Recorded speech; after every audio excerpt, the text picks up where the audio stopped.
नमस्कार श्रोताओं, यादों का सिलसिला।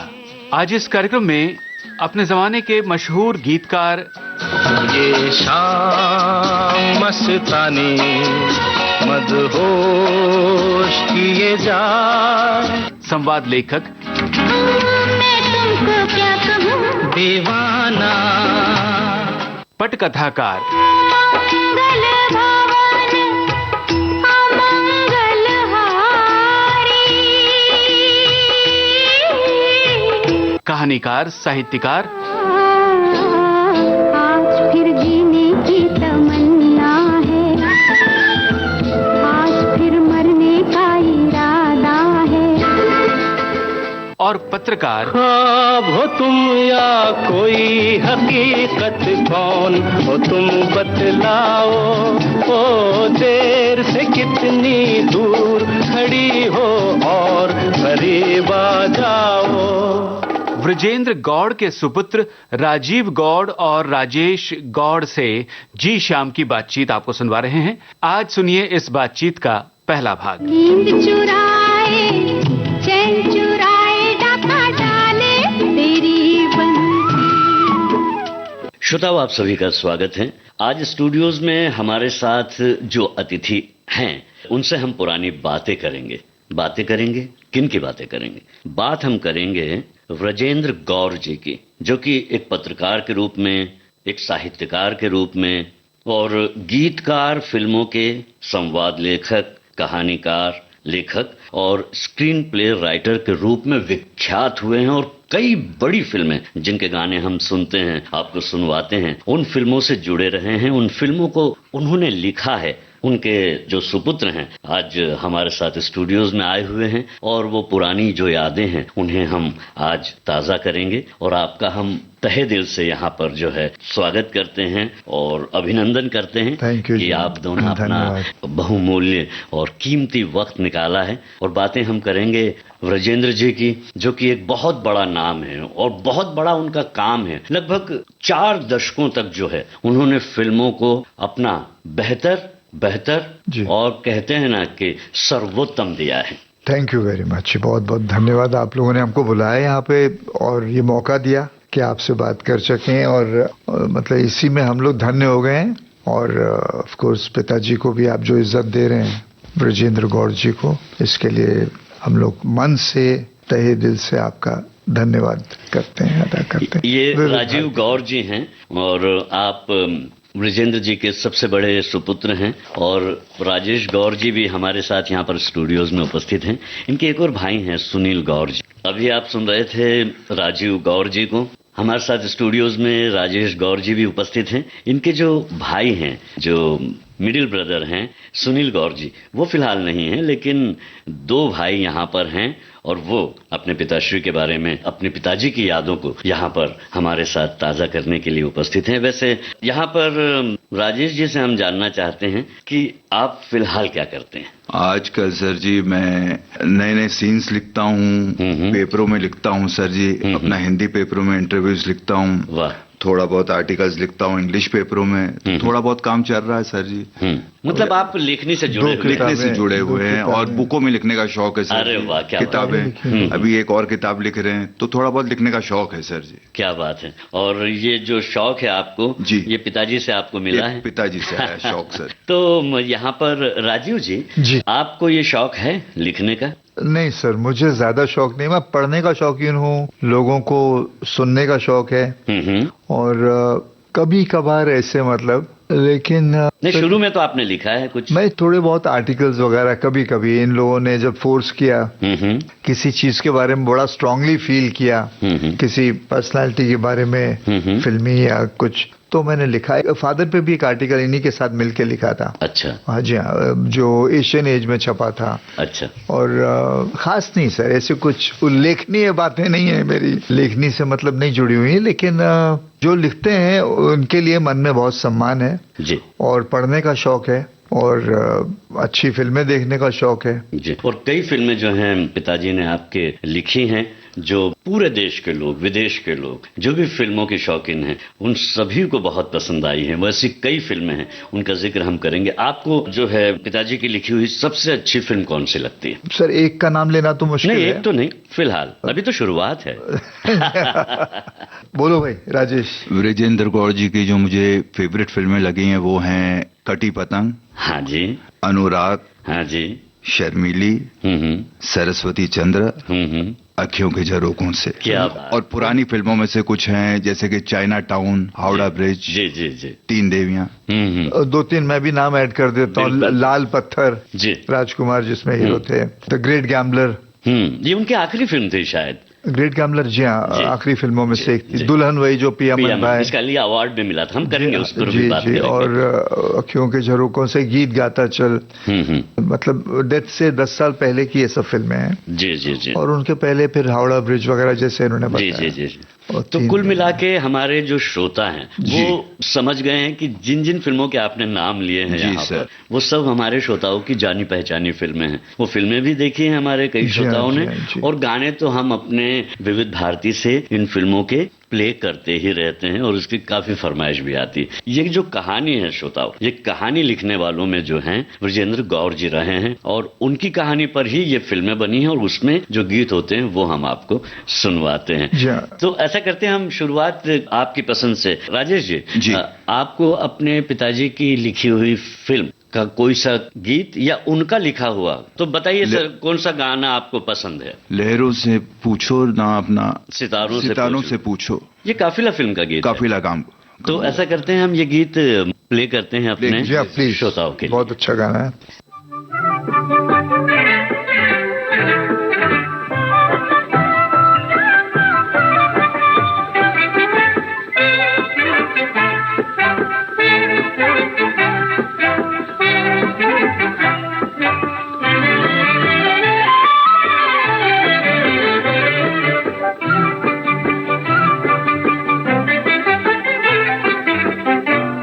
लहरों से पूछ लो, लहरों से पूछ लो, या किनारों से पूछ लो, या किनारों से पूछ लो, फिर भी यकीन हो तो, फिर भी यकीन हो तो, सितारों से पूछ लो, लहरों से पूछ लो, लहरों से पूछ लो।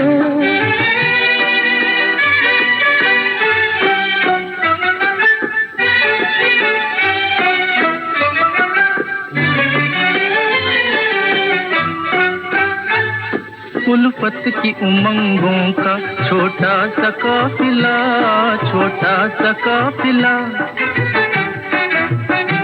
धड़कन की राह चल के इस दिल से जा मिला, उस दिल से जा मिला। फूलों की जवानी के फुहारों से पूछ लो, फूलों की जवानी के फुहारों से पूछ लो, शर्माए अगर फूल तो, शर्माए अगर फूल तो हारों से पूछ लो, लहरों से पूछ लो, लहरों से पूछ लो, या किनारों से पूछ लो, या किनारों से पूछ लो, फिर भी यकीन हो तो, फिर भी यकीन हो तो, सितारों से पूछ लो, लहरों से पूछ लो, लहरों से पूछ लो।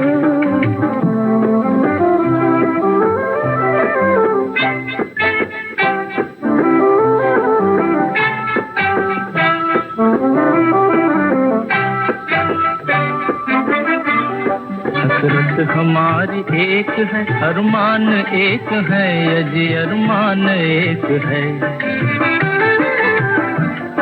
यूं हम जुदा जुदा है मगर जान एक है, मगर जान एक है। गुलशन की बहारों से नजारों से पूछ लो, गुलशन की बहारों से नजारों से पूछ लो, झुकती हुई नजर के, झुकती हुई नजर के इशारों से पूछ लो, लहरों से पूछ लो, लहरों से पूछ लो, या किनारों से पूछ लो, या किनारों से पूछ लो, फिर भी यकीन हो तो, फिर भी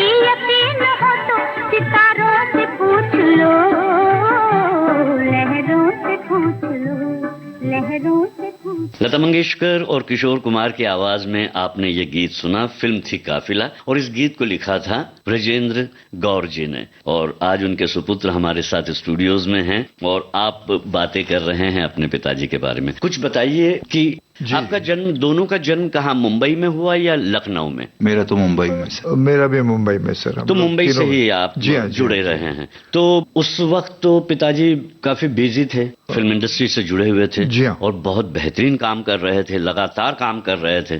तो आप उनको किस रूप में देखते थे उस वक्त, पढ़ाई जब आपकी चल रही थी? और नहीं, हम एक फादर के रूप में ही उनको देखते थे। उसकी वजह ये भी है कि थोड़ा सा हम लोग फिल्मों से दूर थे उस समय, ग्रोइंग अप ईयर्स में। मालूम तो था कि कुछ फिल्म से ही करते हैं, कुछ फिल्म से संबंधित हैं। क्या करते हैं ये इतना इन्वॉल्व नहीं थे। हमको मालूम था कि लिखते हैं। बहुत रिस्पेक्ट था ब्रजेंद्र गौर जी के लिए, मतलब जी जी जी। और हम तो बहुत छोटे थे, फादर मतलब मैं बहुत छोटा बच्चा था, लेकिन फादर को बहुत मिस करता हूँ आज भी। और इतने अच्छे राइटर, और एक मतलब जर्नलिज्म से राइटर बनना बहुत बड़ी बात है सर जी। जी जी। और जर्नलिज्म में भी उनका काफी नाम था जब और साहित्य में भी साहित्यकार के रूप में भी काफी लोकप्रिय रहे। जर्नलिज्म तो उन्होंने लास्ट तक नहीं छोड़ा, लिखते रहे वो अखबारों में और मैगजीन्स में। और जब इसी वजह से उनकी फिल्मों की कहानियां जो हैं यथार्थवाद के नजदीक जाती थी, एकदम फैंटेसी नहीं हुआ करती थी। जी हाँ, जी हाँ, बिल्कुल बिल्कुल सही कहा आपने। और फिर क्या है कि लोगों का घर में आना जाना था फिल्म में। उनकी दोस्तियां बहुत जेन्युइन और बहुत गहरी होती थी, जिनसे भी उनकी दोस्ती थी, जिसमें एक्टर्स भी थे, एक्ट्रेसेस भी थी।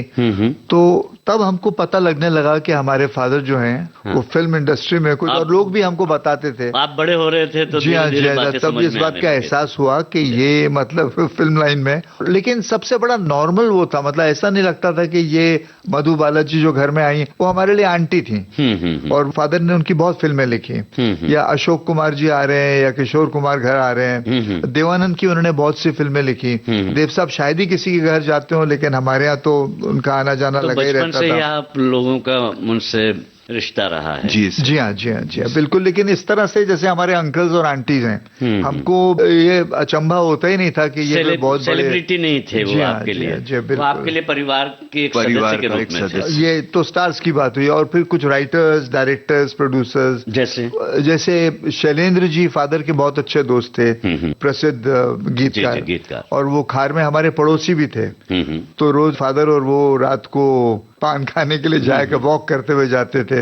और उनकी बातें भी मतलब ऐसी होती थी जैसे साहित्यकारों की होती हैं। उनकी बातें मतलब कुछ अलग प्लेटो पे होती। हाँ जी, मतलब हमें समझ में नहीं आती थी, मतलब जी। फिर बिल्कुल। और फिर कमलेश्वर जी उनके बहुत अच्छे दोस्त थे, घर पे आते थे। किशोर कुमार जी बहुत अच्छे दोस्त थे, अशोक कुमार जी बहुत अच्छे दोस्त थे, अमिताभ बच्चन जी अच्छे दोस्त थे, दिलीप कुमार जी। अमिताभ बच्चन, उन्होंने कभी हमको ये महसूस नहीं होने दिया कि वो इतने बड़े स्टार हैं। अभी भी किसी फंक्शन में अगर वो मिलते हैं, देखते हैं, तो फौरन रुक जाते हैं। और हम भी हमेशा जाके उनको परिचय देते हैं कि जी हम, वो कहते हैं अब बोलने की जरूरत नहीं है। और लॉकडाउन के जमाने में उनके 1-2 फोन भी आए हम लोगों को पूछने के लिए कि हम लोग कैसे हैं। क्या बात। सलीम जावेद जो प्रसिद्ध राइटर्स, वो भी फादर के बहुत अच्छे, बहुत पुराने दोस्त थे। बल्कि सलीम साहब तो बोलते हैं कि हमको कलम उठाने की जो प्रेरणा दी वो ब्रजेंद्र गौर जी ने दी। सलीम साहब हर हफ्ते हमको लॉकडाउन में फोन करते थे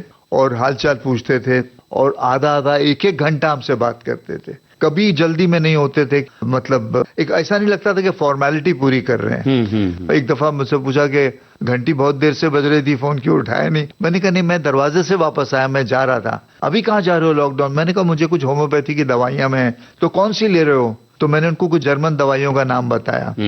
तो बोले अच्छा ये तो मैं भी लेता हूँ, इसमें इसके लिए ये है और इसके लिए वो है और ये है। उस पर उन्होंने मुझे 10 मिनट तक बताया कि ये दवाई इसमें अच्छी है, उसमें अच्छी है, और मैं तुमको मनोज कुमार जी के पास ले जाऊंगा। वो बहुत अच्छे डॉक्टर हैं होम्योपैथी के, और वो तो तुम्हारे फादर के भी बहुत अच्छे दोस्त थे।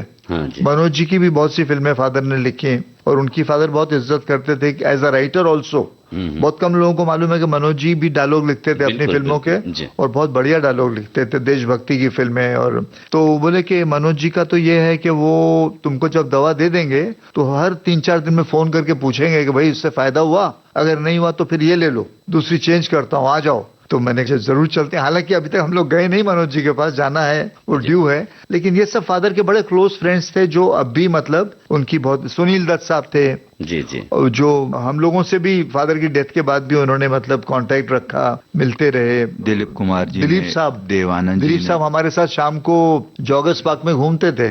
तो सायरा जी अभी भी हमसे फोन पे बात करती हैं। और दिलीप कुमार साहब तो मतलब ऐसी पर्सनालिटी, ऐसे मतलब लेजेंडरी एक्टर तो थे ही, इंसान इतने बढ़िया थे और इतने हम्बल, और साथ में घूमना। एक दफा हम लोग बहुत दिनों से उनसे नहीं मिले, हम लोग पूना में थे। अच्छा। तो उनका जन्मदिन आ गया तो हमने उनको फोन किया पूना से जी। हम उनको मामू बोलते थे, मामू जन्मदिन। तो सारा जी ने फोन उठाया, सारा आपा ने।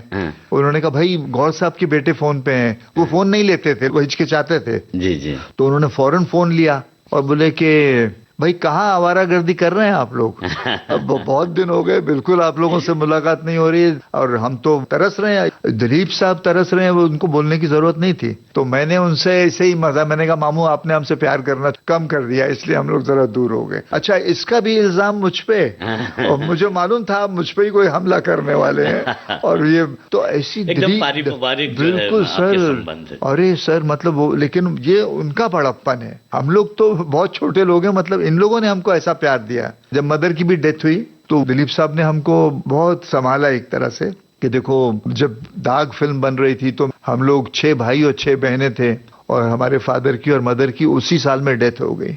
लेकिन हमने कैसे सोचा संभाला होगा अपने आप को। तो तुम लोग भी, राजेश और सुनील दोनों बहुत परेशान थे, नर्वस ब्रेकडाउन जैसा सुनील को तो हो गया था। तो उन्होंने कहा नहीं, तुम्हारी माँ ऊपर से देखती हैं और वो परेशान होती होंगी जब तुमको रोते हुए देखती हैं, तो ये सब मत करो और बिल्कुल भूल जाओ, सब काम में लग जाओ।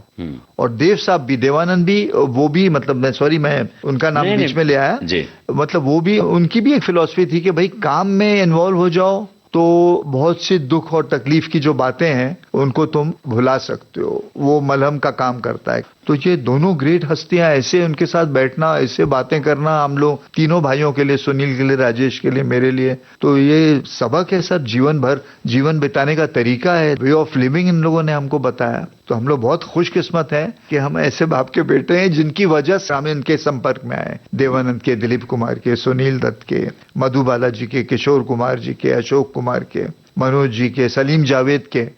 तो ये हमारे लिए बहुत प्लस पॉइंट था इस घर में पैदा होने का। ये सब जो मतलब एडवांटेज मिला हमको, ये था सर। लेकिन एक बात है कि आपको जो एडवांटेज मिला, आपने बताया जो फायदा मिला, और जाहिर है मिलना ही था। राजेंद्र जी इतने बड़े लेखक, संवाद लेखक, और एक पर्सनैलिटी ऐसी जो किसी को भी मोहित कर दे अपने काम से, जी, अपने अनुभव से, जी हाँ, अपनी लेखनी से, तो वो फायदा तो मिला। लेकिन आपने जो है वो फायदा तो लिया, लेकिन आप उनसे इंस्पायर, एक लेखक के रूप में इंस्पायर नहीं हो पाया आप। लेकिन राजेश जी हुए, राजेश जी ने मैं हुआ, और मेरा भाई सुनील गौड़, वो मतलब बहुत इंस्पायर हुए फादर से। वो मतलब राइटिंग में ऐसे एक्सपर्ट हैं कि पूछिए मत। क्या बात है, अभी भी वो जुड़े हुए हैं, काम करते रहते हैं। अभी एक सेकंड किताब लिखी है, हम लोग ने पहली किताब लिखी फादर पे, the life and times of writer Rajendra Gaur.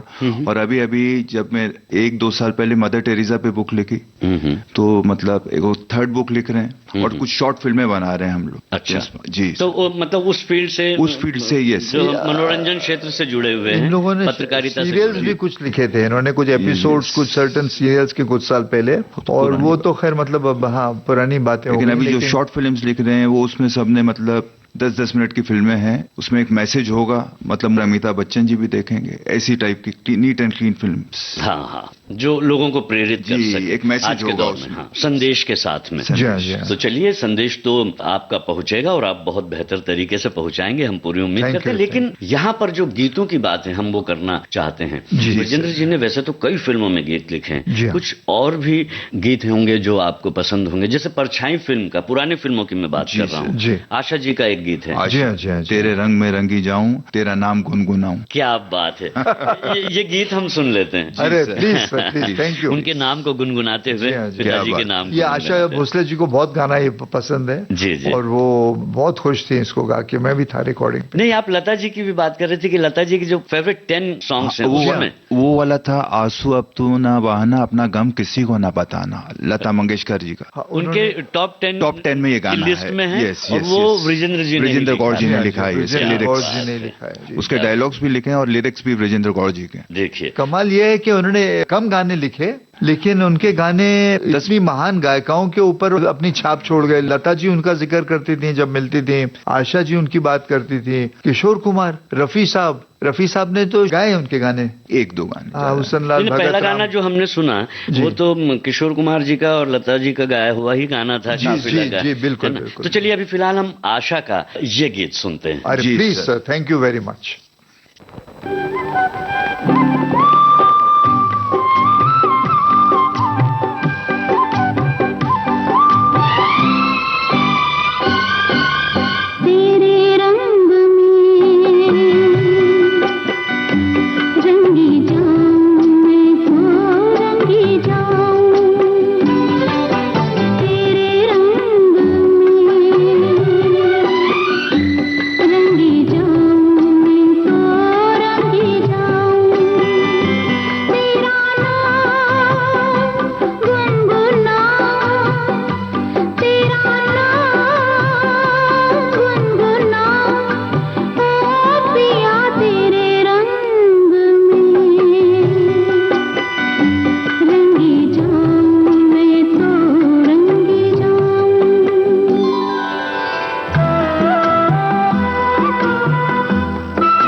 एक बार फिर हम यहाँ पर स्वागत कर रहे हैं हमारे अतिथियों का, और ये अतिथि जुड़े हुए हैं ब्रजेंद्र गौड़ जी से, और जो एक लेखक के रूप में, पटकथा लेखक के रूप में, संवाद लेखक के रूप में और डायरेक्टर के रूप में भी, असिस्टेंट डायरेक्टर रहे कुछ वर्षों तक शुरुआती दिनों में वो, और उनसे जुड़ी हुई कुछ बात बताइएगा। असिस्टेंट डायरेक्टर है, फिर डायरेक्ट भी उन्होंने एक फिल्म की थी। जी हाँ, वो बताइएगा। असिस्टेंट तो वो ज्ञान मुखर्जी के थे, जो कि इंडिया के जो मतलब बहुत बड़ी बड़ी फिल्में उन्होंने बनाई ज्ञान मुखर्जी ने, कंगन, झूला, ये वो उस जमाने की, और उनकी फिल्में लिखी भी बाद में उन्होंने, और उसके बाद उन्होंने एक फिल्म डायरेक्ट की थी कस्तूरी, जिसका नाम था, निम्मी जी हीरोइन थी उसमें। 1954 की फिल्म थी ये शायद। जी। और इसमें असिस्टेंट थे शक्ति जी, फादर के असिस्टेंट थे इस फिल्म में, शक्ति सावंत जी। अच्छा, शक्ति सावंत जी।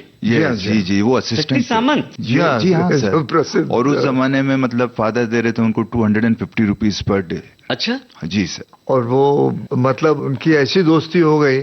और कस्तूरी के बाद, कस्तूरी फिल्म के बाद फादर को और फिल्में मिली कुछ डायरेक्ट करने के लिए, जैसे कि बहू और भी फिल्में, तो फादर ने अपने ऑफर पास ऑन कर दिए शक्ति जी को, वो डायरेक्ट नहीं करना चाहते थे। उनका प्यार था, मतलब वो लेखन से इतना जुड़ गए थे, इन्वॉल्व थे और जुड़े थे। उनको मतलब मोहब्बत बोलिए, जुनून बोलिए, प्यार बोलिए, वो सिर्फ लिखना ही चाहते थे। उन्होंने कहा कि ये डायरेक्शन मेरे से, प्रोड्यूस, डायरेक्ट, ये सब चीजें नहीं होती कि सेट पे खड़े हैं, स्टार्स का वेट कर रहे हैं, जो भी है, इन सब चीजों से हटाओ मुझे। तो कुछ प्रोड्यूसर्स ने उनसे कहा कि नहीं, हम किसी और को नहीं, आप ही से, आपकी कहानी है, आप ही प्लीज डायरेक्ट कीजिए। तो उन्होंने कहा नहीं, मैं सेट पे रहूंगा, मैं इसको लिखूंगा भी, सब कुछ करूंगा, लेकिन मेरे दोस्त से इसे डायरेक्ट करवाओ, शक्ति सामंत से।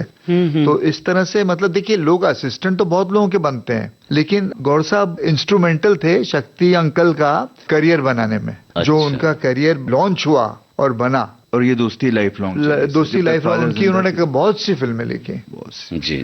वो आखिर तक, मतलब जब फादर की डेथ भी हुई, रात को हॉस्पिटल में भी शक्ति जी मौजूद थे, अगले दिन भी, और वो उनको कंट्रोल करना, उनको संभालना बड़ा मुश्किल हो रहा था, बहुत मतलब टूट से गए थे वो। तो उनकी दोस्ती, ऐसे लोग बोलते हैं कि फिल्म इंडस्ट्री में दोस्तियां कहाँ होती हैं, सिर्फ सरफेस पे होती हैं या मोमेंट्री होती हैं जब तक फिल्म बनती है, सिर्फ जब तक काम है। लेकिन फादर की दोस्तियां ऐसे महान लोगों से भी, क्योंकि उन दोस्तियों में कोई लोभ लालच भी नहीं था और कोई मतलब नहीं था और जेन्युइन दोस्तियां थी और काम के प्रति समर्पण था, जो वो फिल्में बना रहे हैं उनके प्रति समर्पण। जी हाँ, बहुत अच्छा काम। किशोर कुमार जी के साथ दोस्ती देखी, अशोक कुमार जी, देवानंद जी। किशोर कुमार जी तो जो उन्होंने फिल्में बनाई हैं, वो उसमें फादर का नाम ऐसे ही दे देते थे बिना पूछे। झुमरू और फादर ने लिखी, फादर ने नॉटी बॉय और जालसाज, मुकद्दर बहुत अच्छे साथ। अभी भी लास्ट में जो वो फिल्में बना रहे थे, चलती का नाम गाड़ी, दाढ़ी टाइप की जो फिल्म है, अभी उन्होंने प्यार अजनबी है, प्यार अजनबी है, उसमें फादर लिख रहे थे, फादर ही लिख रहे थे डेथ के वक्त। और नीला आसमान कौन सा, वो भी फादर लिख रहे थे। बहुत सी फिल्में उन्होंने अनाउंस की थी, लॉन्च की थी और सब में फादर लिख रहे थे। फिर से किशोर जी आ रहे थे प्रोडक्शन में, तो वो मतलब उनसे ही लिखवाना चाहते थे। उन्हें पता था फिल्में लगी। लेकिन एक बात ये भी है कि वो एक टैलेंटेड आर्टिस्ट तो थे ही, राइटर तो थे ही, साहित्यकार भी थे पिताजी आपके। लेकिन खास बात ये भी तो है कि किशोर जी के साथ उनका एक गहरा रिश्ता भी रहा है। मधुबाला जी के जो जी हाँ, बिल्कुल। जब मधुबाला जी की और किशोर कुमार जी की शादी हुई, राजेंद्र गौड़ जी मेन विटनेस थे इस शादी के, तो बेस्ट फ्रेंड तो थे ही, मतलब भाई जैसे। बहुत बड़ी बात है ये, और ये आप बात जानते हैं, ये बहुत बड़ी बात। हाँ, आपको ये पता लगा ये कैसे, मतलब क्योंकि बहुत पुरानी बातें हैं और बड़ी ढकी छिपी पर्सनल बातें हैं, लेकिन आपको बहुत बड़ी बात है। श्याम जी आप ग्रेट हैं, मतलब आपको नस नस का पता है। आप नहीं, मुझे पता नहीं है, मैं तो आपसे पता करना चाह रहा हूँ और हमारे तमाम श्रोताओं को बताना चाह रहा हूँ कि आप जिस माहौल में पले बढ़े हैं और जो असर आपके जीवन पर आपके पिताजी के काम के कारण हुआ है, उस पर हम चर्चा करने के लिए यहाँ पर बैठे हुए हैं। और जाहिर है उनका जो काम है, शक्ति सामंत जी की बात की, कटी पतंग फिल्म, जी हाँ, कटी पतंग इतनी पॉपुलर फिल्म। प्रमोद चक्रवर्ती जी बहुत अच्छे दोस्त थे फादर के। काफी फिल्में हैं इनकी तो, इंसान जाग उठा, चाइना टाउन, जालसाज, जाली नोट, और खास हावड़ा ब्रिज, टाउन, सावन की घटा, बहुत वारंट, जाने, अखियों के झरोखों से। जी कितनी दुल्हन वही जो पिया मंगवाई, इसमें 2 फिल्म फेयर अवार्ड मिले फादर को। तो खास बात यह है कि उस फिल्म के लिए 2 फिल्म फेयर अवार्ड मिले, स्क्रीन प्ले और डायलॉग्स के लिए। डायलॉग्स के लिए अलग और स्क्रीन प्ले के लिए अलग। एक बहुत, ये भी एक। और फिल्म गोल्डन जुबली हुई, अखियों के झरोखों से गोल्डन जुबली, बहुत बेहतरीन फिल्म।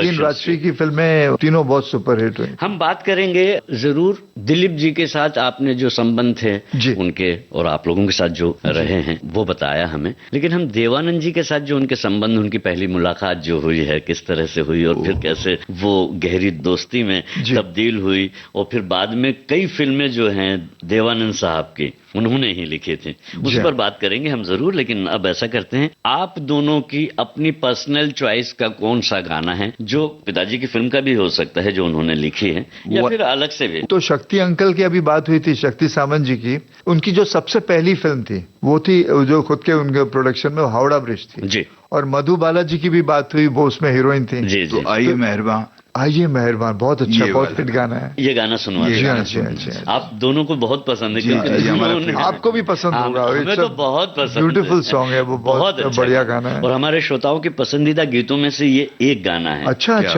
क्या बात है।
की जिधर बिजली गिरा दी उधर देखा मचल के जिधर बिजली गिरा दी उधर किसका जला दिया बिजली कोई क्या खबर किसका जला दिया बिजली कोई क्या खबर आइए मेहरबान बैठिए जाने जा शौक से लीजिए इश्क के इम्तिहान आइए मेहरबान बैठिए जाने जा शौक से लीजिए इश्क के इम्तिहान आइए मेहरबान। एक बार फिर हम स्वागत करते हैं आप दोनों अतिथियों का। थैंक यू जो इतनी अच्छी और इतनी सामान्य तरीके से आप अपनी जानकारियां जो हैं हमारे धन्यवाद। श्रोताओं Thank के you। साथ साझा कर रहे हैं, इसके लिए हम आपको बहुत बहुत धन्यवाद देते हैं। लेकिन बातचीत अभी जारी है। सर हमें भी बहुत मजा आ रहा है और हम भी नहीं चाहते कि ये बातचीत खत्म हो कभी। अच्छा, एक साहित्यकार के रूप में आपने उनकी कुछ किताबें पढ़ी हैं कभी पिताजी के बड़े होने के बाद? जाहिर है, क्योंकि वो जिस तरह से लिखते थे एक पत्रकार के रूप में थे वो। हमने तो ये भी सुना था कि शुरुआत उन्होंने की, फिर कलकत्ता जो, हाँ वो तो किताब के नाम से एक किताब आई थी कलकत्ते का कत्ले आम और एक पैरोल पर। पेरोल ये पर, दोनों जी हाँ राजेश तुमने सही कहा। ये हाँ, ये दोनों किताबें एंटी ब्रिटिश सेंटिमेंट से भरी हुई थी और तो ये बैन हो गई थी। बैन भी हुई थी। जी इनको बैन किया गया था उस जमाने में। तो ये किताबें आपने पढ़ी हैं? नहीं सर पढ़ी, देखी हैं लेकिन पढ़ी नहीं। आप दोनों ने नहीं पढ़ी? नहीं पढ़ी। क्योंकि पहले तो हमको मिली नहीं वो किताबें, फिर उसकी कॉपीज अवेलेबल भी नहीं थी। बाद में फिर अभी वो कहीं पर पढ़ने के लिए किसी को मिल सकती है? सर हम लोग भी ढूंढ रहे हैं, ट्राई करेंगे सर। जी अभी मतलब ये सोचिए आप, ये उस वक्त की बात है आजादी से पहले। तो मतलब वो थॉट को जो है उसमें शामिल जी किया हाँ गया था। फिर और भी उन्होंने कई किताबें लिखी थी। कई किताबें आधी रात का सूरज जी जी और मोहपाश। ये फिल्मों के अतिरिक्त है, सिर्फ किताबें हैं, सिर्फ साहित्य से। साहित्य फिर से। उन्होंने एक नॉवेल लिखा था मंजिल, जी जी, जो बहुत प्रसिद्ध हुआ था।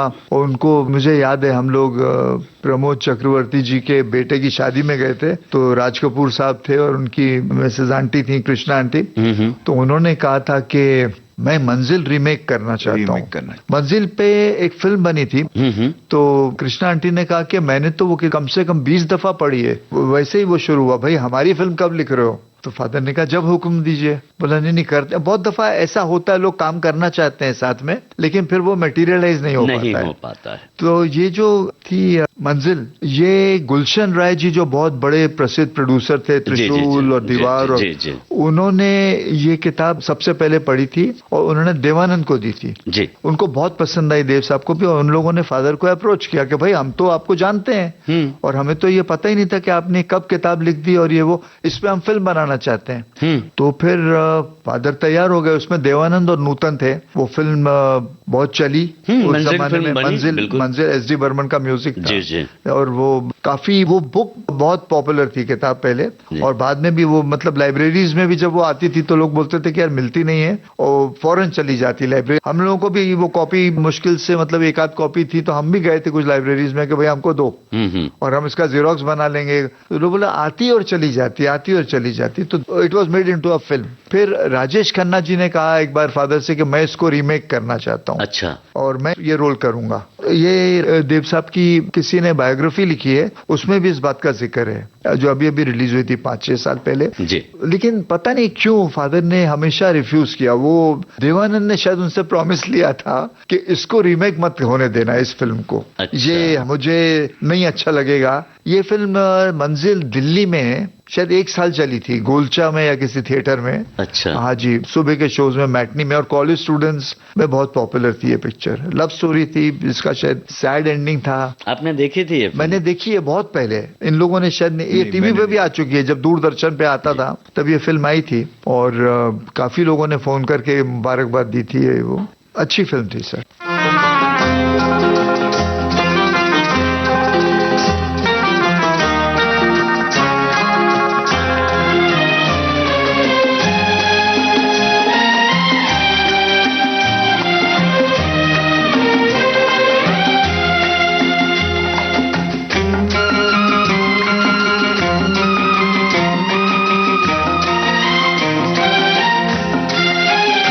अखियों के झरोखों से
जी, जहां तक हम एक साहित्यकार के रूप में उन्हें देखते हैं, तो 20 साल की उम्र में ही जो इन्होंने 6 वॉल्यूम का जो एक शॉर्ट स्टोरीज जो है वो पब्लिश किए थे। जी जी जी जी, जी, जी। वो कुछ जानकारी में हमारे आया था, तो इसमें से आपको कुछ पता है इस बारे में, जो कि भारत छोड़ो आंदोलन पर आधारित था, ये जो 6 वॉल्यूम। बिल्कुल, ये भी आपने अच्छा बताया, मेरे भी दिमाग से निकल गई थी ये बात। और लिखने का उनको बहुत शौक था, बहुत सी कहानियां लिखी थी, बहुत सी रेडियो प्लेज लिखे थे जी जी, जो रेडियो पे आते रहते थे। और बहुत कम उम्र से ही वो शुरू हो गए। उनके फादर की डेथ बहुत जल्दी हो गई जब वो 7 साल के थे। तो वो और उनकी माँ और जो रिश्तेदार थे, तो आप तो रिश्ते बेचारे कहाँ निभ पाते हैं, रिश्तेदार तो ये समझिए कि सौतेला बचपन से ही गौर साहब ने बहुत मतलब सफर किया, बहुत स्ट्रगल किया उन्होंने, लेकिन हमेशा हंसते हुए। गाँव से एक ही चीज लाए अपनी माँ को, और उसके बाद इतना नाम करना बहुत बड़ी बात। एक पत्रकार बन के मतलब इतना, राजेंद्र गौड़ जी बहुत बड़ी बात। पहली बार जब आए थे जी जी, उसके बाद यहाँ पर जब गीत लिखे, फिर संवाद लिखे जी, तो उनका दर्द ये था, हमने जहाँ तक पढ़ा है जी, कि जो वो संवाद लिखते थे उसमें जो कलाकार है जब डिलीवरी उसकी करते थे तो उसमें अपनी तरफ से इम्प्रोवाइज कर दिया करते थे, तो जो उनका लिखा हुआ होता था तो वो उन्हें पसंद नहीं आता था, तो वो वापस लखनऊ चले गए, फिर अपना साहित्य से जुड़े, पत्रकारिता करते रहे, मैगजीन से जुड़े, इवन रेडियो से जुड़कर उन्होंने रेडियो पर काम किया, रेडियो के लिए प्लेस बहुत सारे लिखे। जी हाँ, बिल्कुल सही कहा आपने। और रेडियो से ही वो आए हैं, मतलब उनका एक प्ले था 2.5 लाख, जिसका नाम था 2.5 लाख, जो लखनऊ में कॉफी हाउस में 4 दोस्त बैठे हैं जी जी जी, और वो फिल्म बनाने के मंसूबे बना रहे हैं जी। फादर तब तक बम्बई नहीं आए थे, पर उन्होंने ऐसी लैंग्वेज लिखी, ऐसा वो सब लिखा, जैसे कि आज भी होता है कि लोग बैठते हैं कि चलो इसको साइन करते हैं, ये बनाते हैं, और जेब में ढेला नहीं दोस्तों के, चाय पीने के लिए भी पैसे नहीं, लेकिन बातें लाखों की और 2.5 लाख की बात हो रही है, इस तरह का उस दौर के 2.5 लाख, उस दौर के 2.5 लाख। जी जी, तो वो प्ले बहुत पॉपुलर हुआ, और बम्बई में मोतीलाल जी बहुत बड़े हीरो थे। जी जी, मोतीलाल जी, हाँ जी, और उन्होंने वो प्ले सुना। उस जमाने में रेडियो बहुत बड़ी चीज थी, अब भी है, लेकिन तब तो मतलब टीवी वगैरह नहीं था, लोग रेडियो पे ही सुनते थे। उनको बहुत पसंद आया वो प्ले, और उन्होंने इंक्वायरी की, पता लगाया, लोगों से पूछा कि भाई इसका राइटर कौन है, लिखा किसने। तो उनको जब पता लगा कि ये ब्रजेंद्र गौड़ ने लिखा है, तो उन्होंने कांटेक्ट करने की कोशिश की, नहीं हुआ तो उन्होंने किसी दोस्त को लखनऊ भेजा कि भाई तुम इस लड़के को लेके आओ बम्बई, मैं इससे फिल्म लिखवाना चाहता हूँ। क्या बात। और फादर को वो लेके आए, बड़ा उनको कन्विंस करके, नहीं आना चाहते थे, और लेके आए उनको। तो फादर ने पहले तो बोले कि ये मीडियम तो मुझे आता नहीं है मोतीलाल जी, मैं कैसे लिख पाऊंगा। बोले नहीं तुम लिख लोगे, जिस तरह का तुमने प्ले लिखा है बिल्कुल ऐसा लग रहा था कि फिल्म चल रही है आंखों के सामने, और जो भी होगा मैं देखता हूँ ना, तुम कहीं कोई मिस्टेक करोगे तो मैं हूँ। तो उनको उन्होंने फिल्म ऑफर की, सावन, मोतीलाल हीरो थे जी, जी, और शांता आप्टे उसमें हीरोइन थी। जी जी जी, और फिल्म चल पड़ी, और फिल्म चली, और उसमें फादर लंबे डायलॉग्स लिखते थे, तो मोतीलाल जी उनको समझाते थे सेट पे कि जरा छोटे कर दो।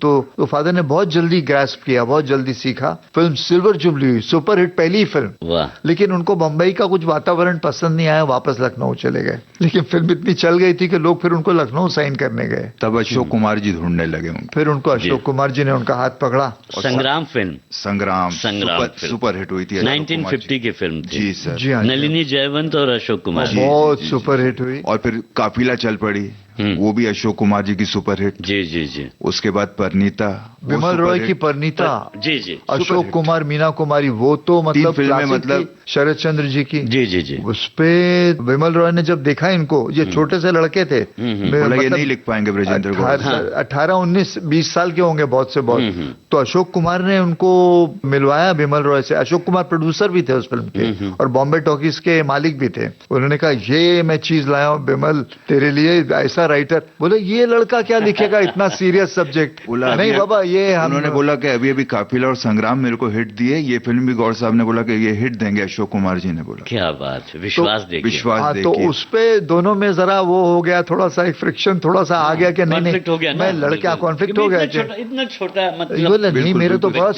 मेरी भी पहली फिल्म है विमल रॉय जी की भी, वो मतलब उनके बैनर में। तो दोनों शायद पार्टनर्स थे, अशोक कुमार जी और विमल रॉय जी। तो बोले मैं यार इस पे कैसे भरोसा करूं, इतना बड़ा शिप कैसे इसके हाथ में दे दूं। बोला तुम बनाओ, शुरू करो, अगर तुमको पसंद नहीं आते तो हम इनको चेंज कर देंगे। क्या?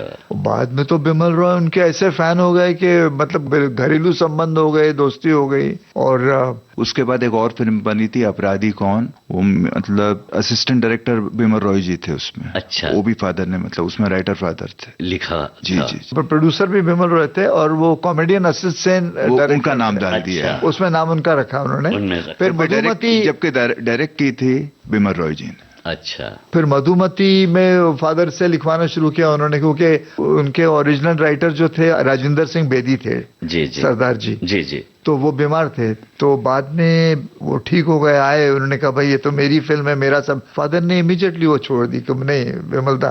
तब तक उन्होंने काफी सीन्स उसके लिखे भी थे, वो लेकिन नहीं अच्छा नहीं लगता है किसी और का। वो बहुत सेंसिटिव थे कि मतलब जैसे मुझे अच्छा नहीं लगेगा इनको भी।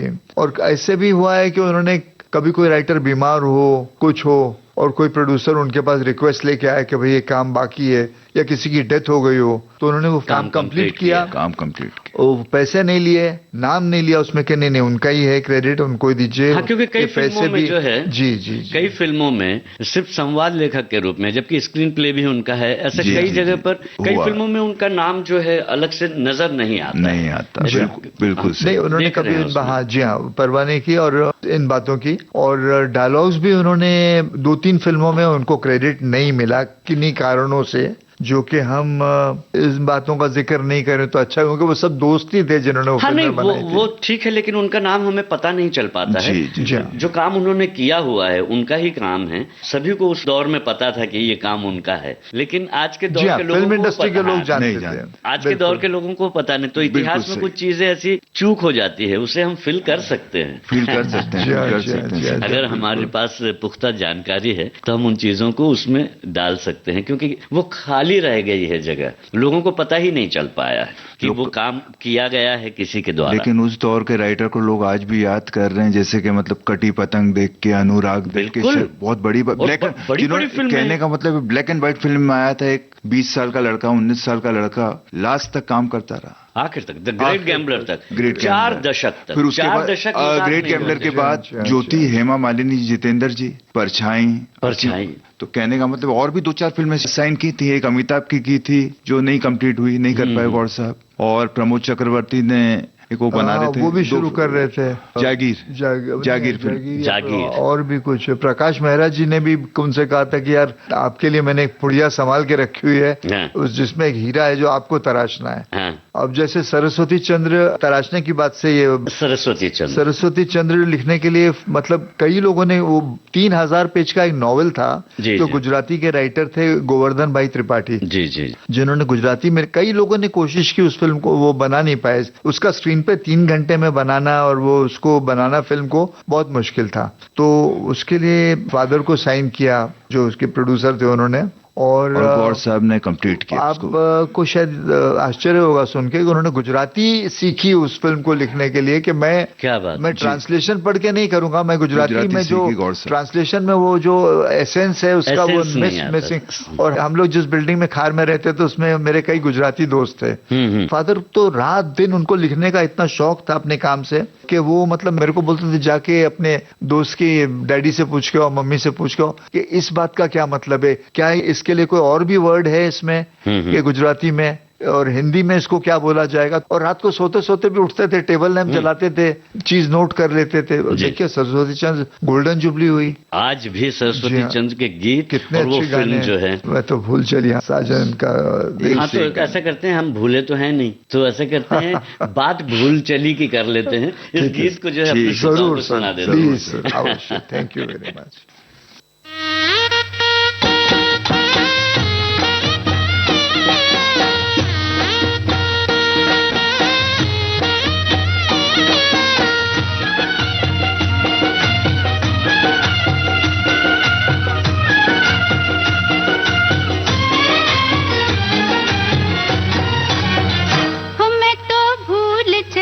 बाबुल का देश पिया का घर प्यारा लगे।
आप सुन रहे थे जाने माने गीतकार, संवाद लेखक, पटकथाकार, कहानीकार, साहित्यकार और पत्रकार वृजेंद्र गौड़ के सुपुत्र राजीव गौड़ और राजेश गौड़ से जी श्याम की बातचीत का पहला भाग। इस बातचीत का दूसरा और अंतिम भाग हम आपको सुनवाएंगे आज ही के दिन अगले हफ्ते। रिकॉर्डिंग इंजीनियर HR पाटले, प्रस्तुतकर्ता जुबैर खान।